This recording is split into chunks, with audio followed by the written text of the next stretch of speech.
மேடையில் இருக்காங்க எல்லா நம்ம டீம் மெம்பர்ஸ் அண்ட் வந்த கெஸ்ட்டுக்கு ரொம்ப நன்றி and good evening to all of you. Actually இந்த ஃபில்ம் எனக்கு அப்ரோச் பண்ண முன்னாடி எல்லாரும் மாதிரி நான் கூட நினச்சிருக்கேன் தட் இந்தியா மொத்தமாக ஒரே டைமில் இந்தியாவுக்கு சுதந்திரம் கிடைச்சிருக்குன்னு.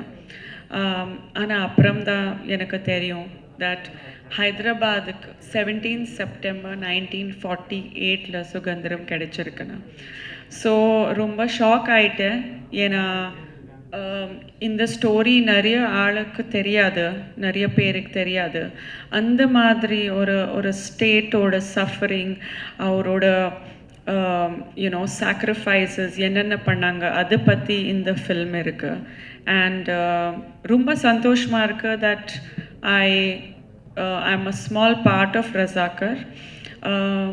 இந்த ஃபில்ம் நான் ஏன் அக்செப்ட் பண்ணிட்டேன்னா, எனக்கு பீரியட் ஃபில்ம்ஸ், ஹிஸ்ட்ரி பற்றி எஜுகேட் பண்ண ஃபில்ம்ஸ் நான் ரொம்ப ரொம்ப பிடிக்கும். நியூ ஜென்ரேஷன் தெரியாது என்னென்ன தியாகம் பண்ணியிருக்காங்க முன்னாடி generations, so that we get to live a life of freedom. So அதுக்காக ரசாக்கர் நான் அக்செப்ட் பண்ணேன். அண்ட் ஹைதராபாத்தில் நிறைய ஈவன் சாதாரண மனிதர்கள் எவ்வளோ கஷ்டப்பட்டு தியாகம் பண்ணிட்டு ஒரு சாதாரண மனிதர்கள் கூட போராட்ட வீரர்கள் ஆயிட்டாங்கன்னா அது பற்றி இது ஃபில்ம் இருக்குது. சுதந்திரம் போராட்ட வீரர்கள் எவ்வளோ தியாகம் பண்ணியிருக்காங்க, அவரோட உயிர் தியாகம் பண்ணியிருக்காங்க, அது பற்றி ஒரு பியூட்டிஃபுல்லான ஸ்டோரி இருக்குது.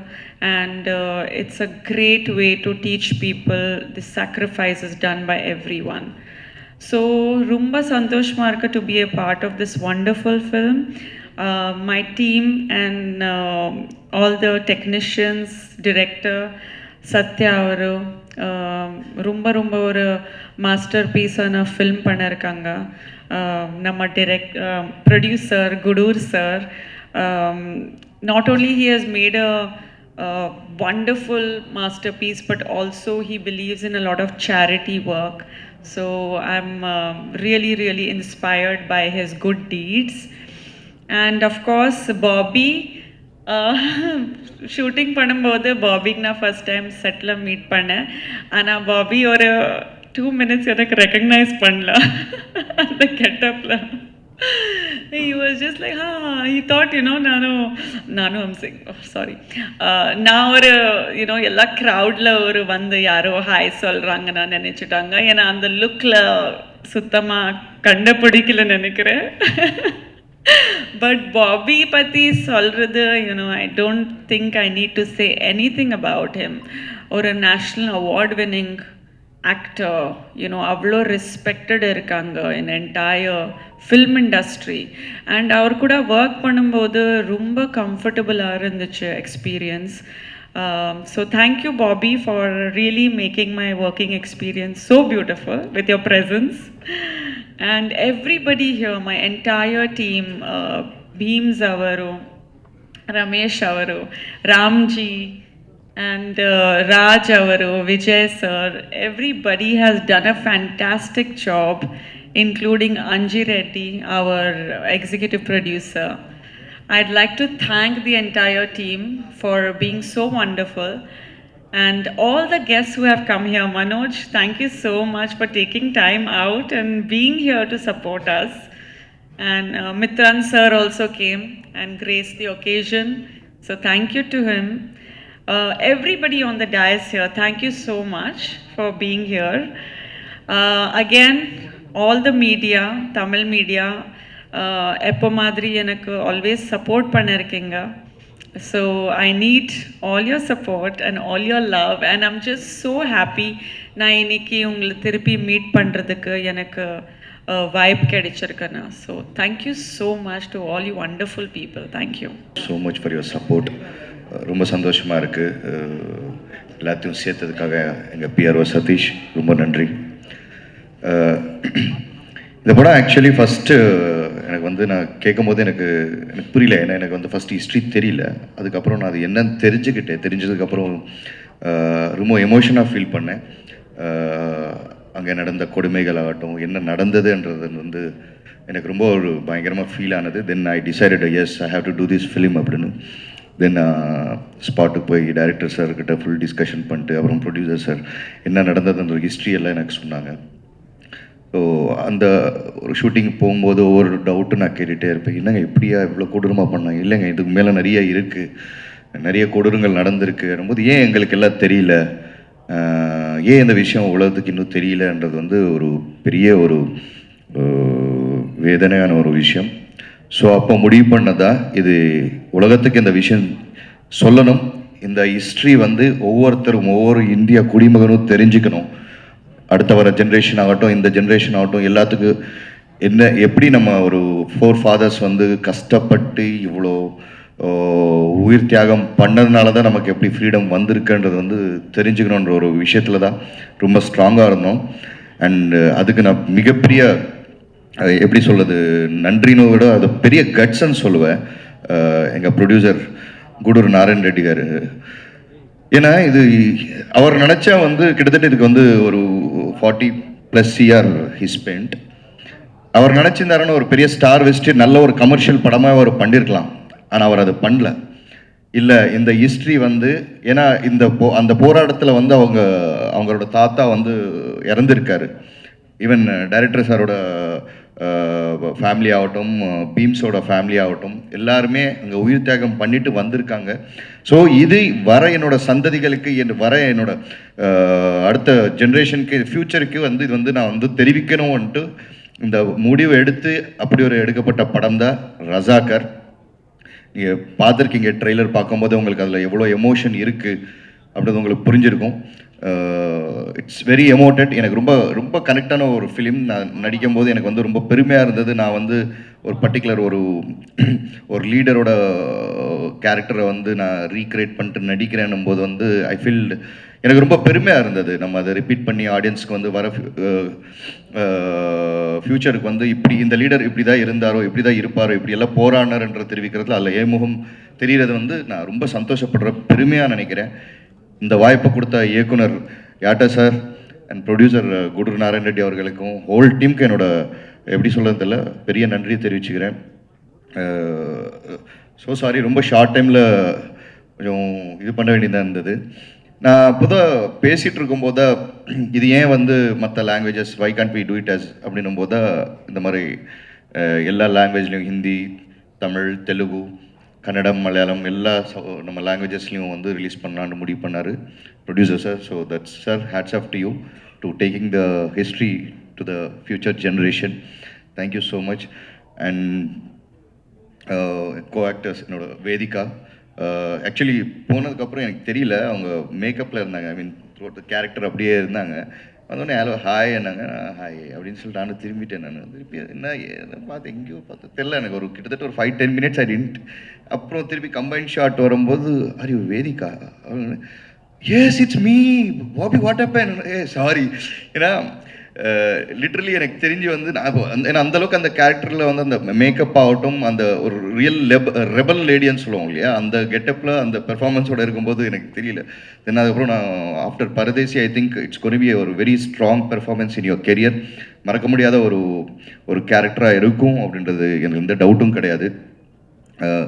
தென் ஜான் விஜய் அண்ணன், நல்ல வேலை டைரக்டர் வந்து காம்பினேஷன் ஷாட் வைக்கலை. இல்லை சாலார்லேயே நாங்கள் அவ்வளோ பண்ணோம். ஸோ நீல ஃப்ளைட்டில் வந்து வந்துட்டு இருக்கும்போது வந்து பேசிகிட்டு இருந்தோம். என்ன படம் தம்பி, ஒரு பயங்கரமான படம்டா அப்படின்னு. என்ன படம்ண்ணே அப்படின்னா, அது ஒரு பீரியட் ஃபிலிம்டா, பயங்கரமாக பண்ணியிருக்கான்டா, பேர் வந்து ரஜாக்கர் அப்படின்னு. அண்ணே அந்த படத்தில் நானும் தான் நடிக்கிறேன் அப்படின்னு. அப்படியா தம்பி? எந்த படத்துலையும் நீ இல்லாமல் இருக்க மாட்டியா, தெலுங்கு இண்டஸ்ட்ரி விட மாட்டியா அப்படின்ற மாதிரி பார்த்தாரு. ஆனால் இல்லைல்லையா, நல்ல படம், பெருசாக நல்லா வரும், நீங்கள் பாருங்கள். அந்த படம் வந்து வேறு லெவலில் கனெக்ட் ஆகும் எல்லா மக்களுக்கும் அப்படின்றது ரொம்ப ஸ்ட்ராங்காக இருந்தது. John Vijay sir and Anusree புதுசாக நடிக்கிறோம்ன்றது மாதிரி அவங்க வந்து ஃப்ரேமில் இல்லை. ஒரு எக்ஸ்பீரியன்ஸ் ஆக்ட்ரஸாக வந்து அவங்க வந்து ஃபிலிமில் இருந்தாங்க. இதுக்கான ப்ராப்பராக ட்ரைனிங் எடுத்துக்கிட்டு வந்து தியேட்டரில் ட்ரைனிங் எல்லாம் எடுத்துகிட்டு வந்து பண்ணாங்க. All the best for your future Anu. And Jun sir, nice working with you as Razakar. மிரட்டிட்டார் ஸ்க்ரீனில், அவங்க பார்த்தாலே தெரியும். அதெல்லாம் அந்த ட்ரெய்லர் பார்க்கும்போது எந்திரிச்சு போய் அடிக்கலாமா வரன்ற மாதிரிலாம் தோணுச்சு. Wonderful performance sir. Ramji sir first time அந்த ஃப்ளோரில் பார்த்தோம், திடீர்னு வந்தார். ஹலோ சார், எப்படி இருக்கீங்க, நல்லா இருக்கீங்களா, என்னன்னு. இந்த மாதிரி என்னன்னு சார், நான் காம்பினேஷன் இருக்குன்னு நினச்சேன். அங்கேயும் டைரக்டர் எனக்கு காம்பினேஷன் வைக்கல அவரோட. சார் கண்டிப்பாக நம்ம ஃபியூச்சரில் ஒர்க் பண்ணுறோம். And executive producer Anjali sir, thank you so much. ரொம்ப ரொம்ப கஷ்டப்பட்டுட்டு இருக்காருங்க. ஆக்சுவலி வெரி ஷார்ட், ஒரு 2 days முன்னாடி நினைக்கிறேன் சதீஷ் பொன்மன் டக்குன்னு சதீஷ் இந்த மாதிரியான போது இவ்வளோ தூரம் அரேஞ்ச்மெண்ட்ஸ் பண்ணி எல்லாத்தையும் கேதர் பண்ண முடியல. விஜயசூரியனை வந்து அவர் வைரல் ஃபீவர், அவரால் வர முடியல. அண்ட் மித்ரன் டக்குன்னு ட்ரெய்லர் பார்த்துட்டு இருக்கார், கால் வந்துச்சு, எமர்ஜென்சி ஹாஸ்பிட்டல் ஓடிட்டார். ஸோ இஸ் ஆல் ஒரு நல்ல உள்ளங்கள் எல்லாம் வந்து நமக்கு சப்போர்ட் பண்ணி வந்திருக்காங்க. ரொம்ப நன்றி. And master thank you so much. Rakesh, Sharath Ravi, OTT super star. So Manoj Benu sir, ஒரு வார்த்தை அப்படி மத்தியானம் தான் கூப்பிட்டேன், ஆனால் வந்துருக்க டார்லிங் அப்படின்னு. டார்லிங் நீ சொல்லிட்டேன், நான் வந்துடுறேன் பாரு அப்படின்ட்டு அப்படி வந்துட்டார். And especially Bheem sir, your music like அது பாஷை எனக்கு அந்த தெலுங்கு பாட்டு ஏன் ப்ளே பண்ண சொன்னேன்னா, எனக்கு அதில் வந்து பாஷை தேவையில்ல, அந்த ஒரு எமோஷன் ஒன்று இருக்குது, அது புரியும் அப்படின்ற ஒரு கான்ஃபிடென்ட் எனக்கு இருந்தது. நிச்சயமாக நினைக்கிறேன் உங்களுக்கு எல்லாத்துக்கும் அந்த எமோஷன் புரிஞ்சிருக்கும்னு நினைக்கிறேன். சார் புரிஞ்சதா சார்? புரிஞ்சது. Thank you so much. And Ramesh Reddy sir, இந்த படத்தோட நீங்கள் ட்ரெய்லர் பார்க்கும்போது இந்த ஸ்கேல் இது எல்லாமே அது காரணம், அந்த டோன் எல்லாமே ஃப்ரேமிங் பண்ணி இவ்வளோ அழகாக வந்து ஒரு பெரும் படமாக கொண்டு வந்து மக்கள் முன்னாடி நிறுத்தியிருக்காரு. Thank you so much Ramesh Reddy sir. And thank you all. I think நான் யாரும் விடலைன்னு நினைக்கிறேன். Thank you so much. And finally thank you so மச்மா. ஸோ சாரி, ரொம்ப நேரமாக வெயிட் பண்ணிட்டுருக்கேன், டைம் எடுத்துக்கிட்டதுக்கு ரொம்ப மன்னிச்சுக்கணும். And thank you so much. உங்கள் சப்போர்ட் எங்களுக்கு எப்போவுமே இருக்கணும். இந்த டீமுக்கு ஒரு நல்ல ஒரு வெல்கம் நீங்கள் தருவீங்க அப்படின்னு நம்பிக்கையுடன் தேங்க்யூ ஸோ மச். இருக்கீங்க. பட் ஆனால் இப்போ வந்து அதே சுச்சுவேஷன் தான் இப்பயும் நடக்கிற மாதிரி தெரியுது.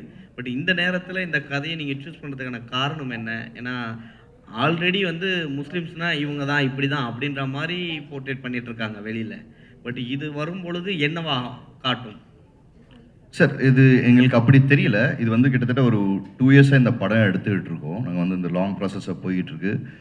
இது அந்த மாதிரி நான் பார்க்கல. ஒரு நடந்த ஒரு ஹிஸ்ட்ரி, இது இப்படி நடந்திருக்கு, வர வந்து ஜெனரேஷனுக்கு, பேர குழந்தைகளுக்கு எல்லாத்துக்குமே இப்படி தான் ஒரு விஷயம் வந்திருக்கு, இப்படி தான் நமக்கு வந்து அந்த இடத்துல வந்து சுதந்திரம் கிடைச்சிருக்குன்றது வந்து தெரிவிக்கணுன்ற ஒரு ஆசையோடு தான். ஏன்னா இவர் தாத்தா போராடி இருக்காரு, அவர் தாத்தா போராடி உயிர் இழந்திருக்காங்க. ஸோ இது எல்லாத்துக்குமே தெரியணும் ஒரு நல்ல எண்ணத்தோடு தான் இந்த படம் எடுத்திருக்காரு. எல்லாரையும் எஸ்.ஜே. சூர்யாலேருந்து டைரக்டர்லாம் கூப்பிட்டுருக்கீங்க. உங்களை அறிமுகப்படுத்தின டைரக்டர் முக்கியமானவர். உங்களை எல்லா படத்துலையும் எந்த படத்துலையும் விட மாட்டார். கடைசி படத்தில் கூப்பிடல அப்படின்றதுனா காரணத்தால கூப்பிடலையா? இல்லைங்க, அவைலபிலிட்டி இல்லை. ஏன்னா 2 days முன்னாடி தான் ஃபிக்ஸ் பண்ணோம். ஸோ எல்லாம் மோஸ்ட்லி எல்லாமே ஷூட்டிங்கில் இருக்காங்க. ஸோ விஜயசூரியனை வந்து டக்குன்னு உடம்பு சரியில்லை, அவருக்கு ஈவினிங்கில் இந்த வைரல் ஃபீவர். மித்ரன் வந்தாப்புல மித்ரன் டக்குன்னு ஒரு எமர்ஜென்சி கால் வந்தது, ஹாஸ்பிட்டலைசேஷன் சொல்லிட்டு டக்குன்னு. ஸோ இதுதான் சுச்சுவேஷன். எல்லாத்தோட அவைலபிலிட்டி வந்து கேதர் பண்ண முடியல. இது நமக்கு ஒரு 10 days முன்னாடி அப்படி இருந்தால் இன்னும் கொஞ்சம் பெருசாகவே பண்ணியிருக்கலாம் எல்லாத்தையும் அழைச்சி அப்படின்றது. சார் இவர் கேட்ட கொஸ்டினோட தொடர்ச்சி தான் இது.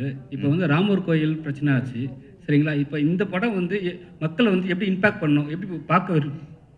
இல்லை சார், இப்போ இருக்கிற பிரச்சனைக்கு எனக்கு அது சம்பந்தம் இல்லைன்னு தெரியுது. இல்லை ஏன் சார், அது என்னென்ன எடுத்தோடனே நீங்கள் என்ன ஃபுல்லாக முஸ்லீம் இந்துஸ் மட்டும் தான் பேசியிருக்கீங்க சரிங்களா? முஸ்லீம்ஸ் வந்து இந்துஸை ஃபுல்லாகவே வந்து கொலை பண்ணுற மாதிரி தான் காட்டியிருக்கீங்க. அதுக்கப்புறம் தான் நீங்கள் இந்துஸை வந்து காட்டியிருக்கீங்க. இதை எப்படி வந்து தமிழ்நாட்டு மக்கள் ஏற்றுப்பாங்கன்னு நினைக்கிறீங்க நீங்கள்? இல்லை சார், இது நம்ம வந்து ஒரு நம்ம வியூவிச்சு எழுதினப்பட்ட கதை இல்லை சார். இது நடந்தப்பட்ட ஒரு history.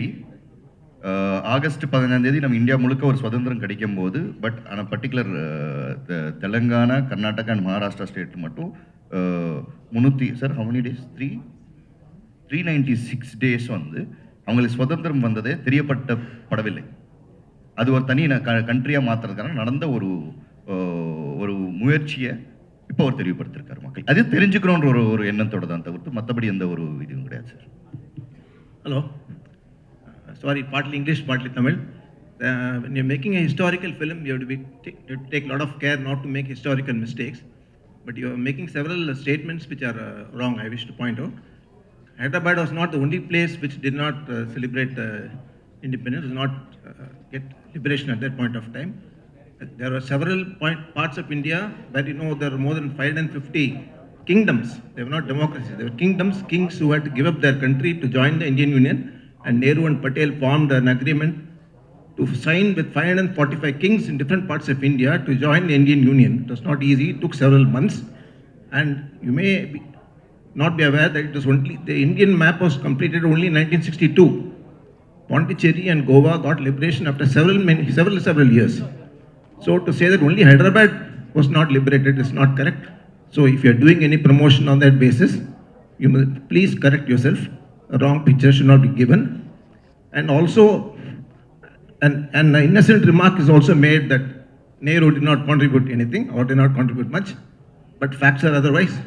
545 kingdoms were contacted to sign the agreement with the Indian Union. There was no India at that time. So you can imagine it was not a joke. They formed a committee and throughout India 545 kings were contacted, including Nizam of Hyderabad. Various efforts were made to persuade them to join the Indian Union. And all these activities have been done which are history. And as our friend suggested, Muslims played a major role in the freedom struggle in Andhra and also the Vellore Mutiny. A wrong picture should not be given about the Muslims of India. And if you want to make a second film, I would request sir to make a film on the mutiny in Andhra Pradesh, led by Muslims against the Britishers. Thank you. Thank you, sir. Sir, English, very. Sir wants to answer to this. I have understood partly. 1947 British ஆளவர் சொன்னது correct. India என்று ஒரு நாடு அமையாது என்று தெரிஞ்சாங்க. எனக்கு பேச தெரியாதுன்னு sir. சரி, okay, you translate. Sir, I would like to clarify for your question. Yes, as you said, there were many provinces in the country. There were about 565 provinces. They were independent kingdoms ruled by different kings in our country. Out of that, 20 have gone to Pakistan. 545 were remaining in India. Out of 545, 542 have merged without any problem. There were 3 states, 3 provinces which were not merged even after 15th August. One is Kashmir. You know what happened in Kashmir? After Pakistan was formed, Pakistanis invaded Kashmir and they have occupied a place called POK now. Pakistan occupied Kashmir. The second thing was Junagadh. Junagadh was also deliberating to be independent or to merge. So they went for a plebiscite. So in the plebiscite, they have majority of the people have decided to join or merge with India, Indian Union. The third was this Nizam's princely state. This was the only state or province or a kingdom, independent kingdom, which got merged with India. Goa, of course, was with Portuguese. So we cannot talk about Goa and small areas. But when we talk about the big areas, Hyderabad was like a heart. In fact, as you said, it is not against Muslims. This is only against those Razakars and that Nizam. The 7th Mir Usman Ali Pasha, we have produced this movie. It's not a fictional movie, it is a historical movie. It is a history to enlighten the present day people. Because we don't want another Razakar to be born in this country. Do you want? We don't want. Our children, our grandchildren don't want any such Razakar to be born or taking birth in this country. Even the world, whatever. So this is basically to enlighten and make them alert so that no such incident from small to big, it can grow. So our intention is only to portray Charitranu Chitranga Chupichadamu. History ni cinema ka chupichadamu.